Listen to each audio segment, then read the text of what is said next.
My name is Cole, a 35-year-old man, and I never expected that one quiet Tuesday afternoon would flip my life upside down. I was at work sorting through reports when my phone buzzed with a message I almost ignored. It was from a number I didn't recognize. The message read, "You don't know me, but I think your wife is seeing my husband. Can we talk?" The sender signed it, Maya. For a moment I thought it was a scam. Then she attached a photo, my wife Elena, sitting outside a cafe, leaning in way too close to a man I instantly recognized from a neighborhood barbecue months earlier. His name was Grant. He'd been friendly, polite, married, and even joked about being a family man. I felt my stomach twist. I called Maya immediately. Her voice was calm but exhausted.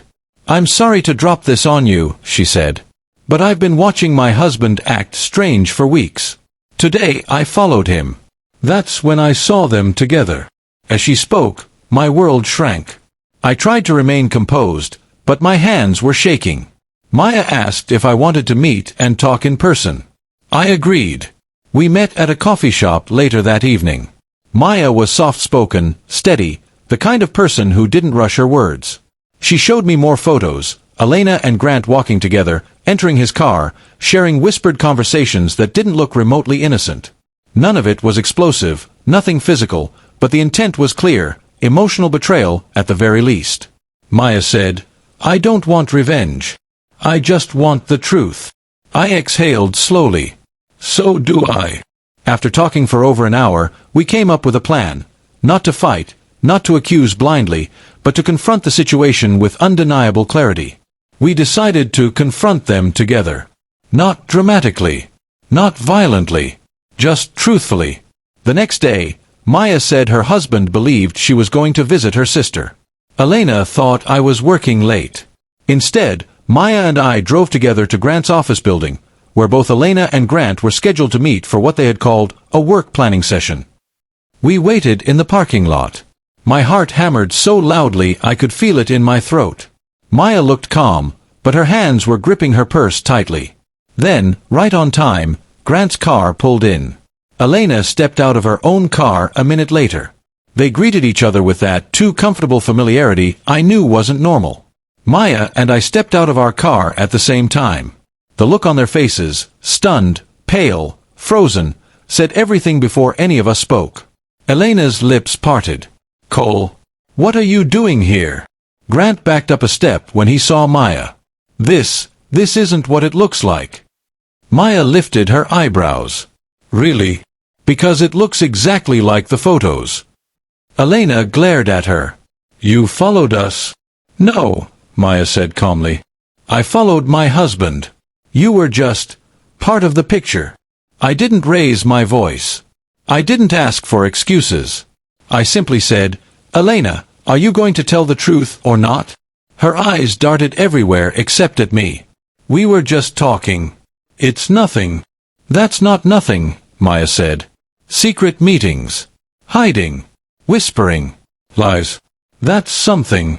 Grant tried stepping forward, but Maya held up her hand. "Don't. I'm not here to argue. I'm here to end whatever this is." The parking lot was eerily quiet, the sun dipping behind the buildings, long shadows stretching across the asphalt. I turned to Elena. "I'm not begging for explanations. I'm asking for honesty. Were you seeing him behind my back?" She hesitated, too long. Then she muttered, "It wasn't serious." "Not serious." Those two words hurt more than anything else. Maya shook her head in disbelief. "Amazing. You risked 2 marriages for something not serious." Grant whispered her name, but Maya ignored him. She took off her wedding ring and placed it gently in his hand. "We're done," she said. "I won't fight for someone who won't fight for me." She walked away, her dignity intact. Elena reached for me. "Cole, wait. We can talk about this." I stepped back. "Not now. Not like this." We drove away separately, me in my car, Elena left standing in the parking lot with a regret I couldn't yet measure. That evening, Maya texted me. "Thank you for staying calm. Whatever happens next for both of us, we handled it with honesty." In the days that followed, Elena tried harder to explain, apologize, and patch what she had broken. But the truth was already exposed. A crack that big doesn't disappear just because someone says they're sorry. I didn't make any impulsive decisions. I took time. I spoke to a counselor. I moved into a rental for a few weeks. Elena stayed with her sister while figuring out what she truly wanted. Maya and I kept in touch, not romantically, not emotionally, but as two people who understood each other's pain. Two people who had walked into a moment of truth together and refused to hide from it. And for Elena and Grant, what we did, showing up together, revealing the truth, refusing to play their game, left them stunned, silent, and forced to face the consequences of their choices. Sometimes, the most powerful response isn't revenge or anger. It's truth delivered at the exact moment people least expect it.